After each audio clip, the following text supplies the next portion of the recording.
जैसा कि आपको मालूम है कि इस सीरीज में हम एमटीएस के प्रीवियस ईयर प्रश्नों को कवर कर रहे हैं। इस वीडियो में हम 5 जुलाई 2022 के फर्स्ट शिफ्ट के प्रश्नों को कवर करने वाले हैं, जिसमें हमारा पहला प्रश्न है, भारत का निम्नलिखित में से कौन सा राज्य 2023 पुरुष हॉकी विश्व कप की मेज़बानी करेगा।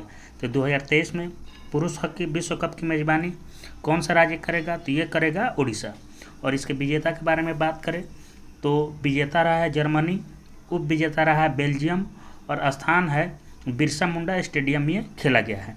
चलिए अगले प्रश्न की तरफ बढ़ते हैं। प्रश्न संख्या 2 है, निम्नलिखित में से किस व्यक्तित्व जिन्हें स्नेह भरे उपनाम नाइटिंगेल ऑफ बॉलीवुड यानी बॉलीवुड की स्वर कोकिला के रूप में जाना जाता है, इनका निधन फरवरी 2022 में हो गया है। तो ये हैं स्वर कोकिला के नाम से जाना जाता है लता मंगेशकर को। इनको भारत का सर्वोच्च पुरस्कार भारत रत्न से 2001 में सम्मानित किया गया और इनको पद्म विभूषण 1999 में दिया गया है। Nightingale of India Sarojini Naidu को जाना जाता है। नाइटिंगेल ऑफ इंडिया के रूप में सरोजिनी नायडू को जाना जाता है। प्रश्न संख्या 3 देखते हैं, शिव कुमार शर्मा किस वाद्य यंत्र से संबंधित है। शिव कुमार शर्मा किस वाद्य यंत्र से संबंधित है, तो ये संबंधित है संतूर से। सितार से बात करें तो सितार से पंडित रविशंकर संबंधित है। शहनाई से बिस्मिल्लाह खान संबंधित है। चलिए अगले प्रश्न की तरफ बढ़ते हैं। प्रश्न संख्या 4 है, कोणार्क नृत्य उत्सव भारत के किस राज्य में मनाया जाता है। तो जो कोणार्क उत्सव नृत्य भारत के उड़ीसा राज्य में मनाया जाता है। कोणार्क मंदिर जो है सूर्य देवता को समर्पित है और इसको बनवाने वाले राजा हैं राजा नरसिंह देव के द्वारा बनवाया गया था। कोणार्क का जो सूर्य मंदिर है इसको यूनेस्को के द्वारा विश्व धरोहर की सूची में 1984 में शामिल किया गया है। अगला प्रश्न देखते हैं। प्रश्न संख्या 5 है, निम्नलिखित में से किस राज्य के राज्य विधानमंडल में 2 सदन है, यानी विधानसभा और विधान परिषद है। तो किसमें है, महाराष्ट्र में है। वर्तमान में 6 राज्यों में 2 सदन है, यानी विधानमंडल और विधानसभा है। उत्तर प्रदेश हो गया, महाराष्ट्र हो गया, बिहार, कर्नाटक, आंध्र प्रदेश, तेलंगाना राज्यों में 2 सदन है, यानी विधानसभा और विधान परिषद है। प्रश्न संख्या 6 देखते हैं, निम्नलिखित में कौन सी भारतीय मरुस्थल की एकमात्र बड़ी नदी है।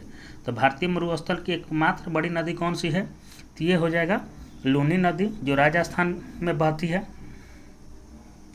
अगला प्रश्न है, किस देश ने 2018 में अंतर्राष्ट्रीय हॉकी महासंघ पुरुष हॉकी विश्व कप जीता है। तो 2018 का अंतर्राष्ट्रीय हॉकी महासंघ पुरुष हॉकी विश्व कप किसके द्वारा जीता गया है, तो ये जीता गया था बेल्जियम के द्वारा। अगला प्रश्न देखते हैं। प्रश्न संख्या 8 है, पुस्तक Modi government new surge of communism के लेखक कौन है। पुस्तक है Modi government new surge of communism के लेखक कौन है, तो इनके लेखक हैं सीताराम येचुरी। सीताराम येचुरी के द्वारा लिखा गया है। प्रणब मुखर्जी के बारे में बात करें तो इनके द्वारा प्रसिद्ध पुस्तक द प्रेसिडेंट ईयर्स, इनके द्वारा प्रणब मुखर्जी के द्वारा लिखा गया प्रसिद्ध पुस्तक था द प्रेसिडेंटल ईयर्स। अगला प्रश्न देखते हैं। प्रश्न संख्या 9 है, ऐहोल निम्नलिखित में से किसकी राजधानी थी। इसमें से आपको बताना है कि ऐहोल किसकी राजधानी थी, तो ये थी चालुक्यों की राजधानी। ऐहोल थी चालुक्यों की राजधानी। और इसके संस्थापक की बात करें तो इसके संस्थापक थे पुलकेशिन प्रथम। अगला प्रश्न देखते हैं। प्रश्न संख्या 10 है, व्यापकता के सिद्धांत का प्रतिपादन निम्नलिखित में से किसके द्वारा किया गया। जो व्यापकता का सिद्धांत आया किसके द्वारा किया गया था, तो यह किया गया था लॉर्ड डलहौजी के द्वारा। इसी के शासनकाल में पहली ट्रेन 1853 ईस्वी में मुंबई से थाने के बीच 34 किलोमीटर चली थी। प्रश्न संख्या 11 है, टंकरेश्वर हजारिका बोरबयान को भारत के किस शास्त्रीय नृत्य में उनके योगदान के लिए वर्ष 2018 का संगीत नाटक अकादमी पुरस्कार मिला था। तो टंकेश्वर हजारिका बोरबयान कौन सा नृत्य शास्त्रीय नृत्य करते हैं, तो ये करते हैं शास्त्रीय। शास्त्रीय जो नृत्य है ये है असम का।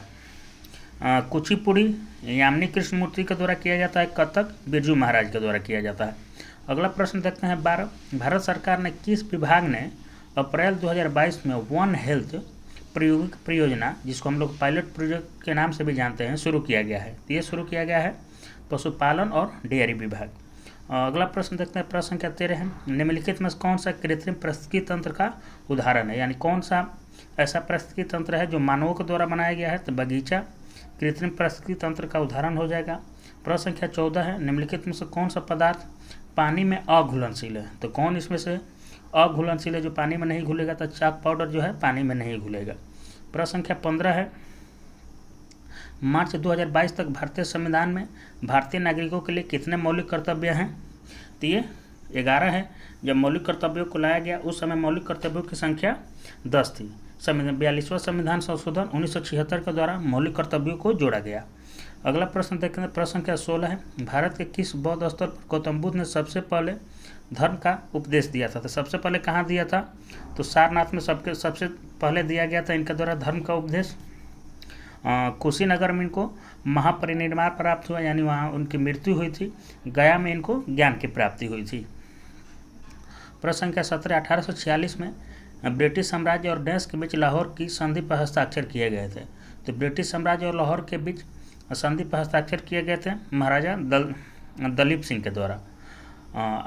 अगला प्रश्न देखते हैं, प्रश्न संख्या 19 से सरकार थोड़े डैश से लड़ने के लिए अंत्योदय अन्न योजना शुरू की गई थी। ये किससे लड़ने के लिए शुरू किया गया था? तो गरीबी से लड़ने के लिए शुरू किया गया था। अगला प्रश्न देखते हैं, प्रश्न संख्या 19 है। 2011 की जनगणना के अनुसार भारत का लिंग अनुपात कितना है? तो 2011 की जनगणना के अनुसार भारत का लिंग अनुपात है प्रति 1000 पुरुषों पर 940 महिलाएं हैं। सर्वाधिक लिंग अनुपात पूछेगा तो केरल का हो जाएगा, और न्यूनतम लिंग अनुपात पूछेगा तो हरियाणा का हो जाएगा। प्रश्न संख्या 20 है। एक अग्नेय चट्टान के उदाहरण के बारे में बात करता है, यह निम्न में से कौन सा हो सकता है? जिसमें से कौन अग्नेय चट्टान हो सकता है?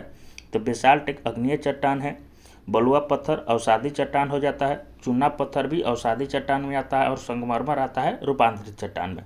प्रश्न संख्या 21 देखते हैं, भारतीय अर्थव्यवस्था में वित्तीय वर्ष कब से शुरू होता है? तो भारतीय अर्थव्यवस्था में वित्तीय वर्ष कब से शुरू होता है? तो ये शुरू होता है 1 अप्रैल से 31 मार्च। 1 अप्रैल से 31 मार्च चलता है। अगला प्रश्न देखते हैं, प्रश्न संख्या 22 है। निम्नलिखित में से किस राज्य में उड़ीसी नृत्य की उत्पत्ति हुई है? तो उड़ीसी नृत्य की उत्पत्ति किस राज्य से हुई है? तो ये उड़ीसा से हुआ है। आंध्र प्रदेश से कुचिपुड़ी का, तमिलनाडु से भारतनाट्यम का, केरल से कथकली का उत्पत्ति हुआ है। चलिए अगले प्रश्न की तरफ बढ़ते हैं। अगला प्रश्न संख्या 23 है। अप्रैल 2022 के अनुसार भारत निम्नलिखित में से कौन सी ट्रेन सबसे तेज है? तो सबसे तेज चलने वाली ट्रेन कौन सी है? तो वंदे मातरम एक्सप्रेस, जिसको हम लोग ट्रेन 80 के नाम से भी जानते हैं, सबसे तेज चलने वाली ट्रेन है। बात करें सबसे लंबी ट्रेन की, तो सुपर बासुकी है, जो लगभग 3.5 किलोमीटर की है, जो एक मालगाड़ी ट्रेन है। अगला प्रश्न देखते हैं, प्रश्न संख्या 24 है। गुलाम वंश के शासक गयासुद्दीन बलबन ने डैश की उपाधि धारण की थी।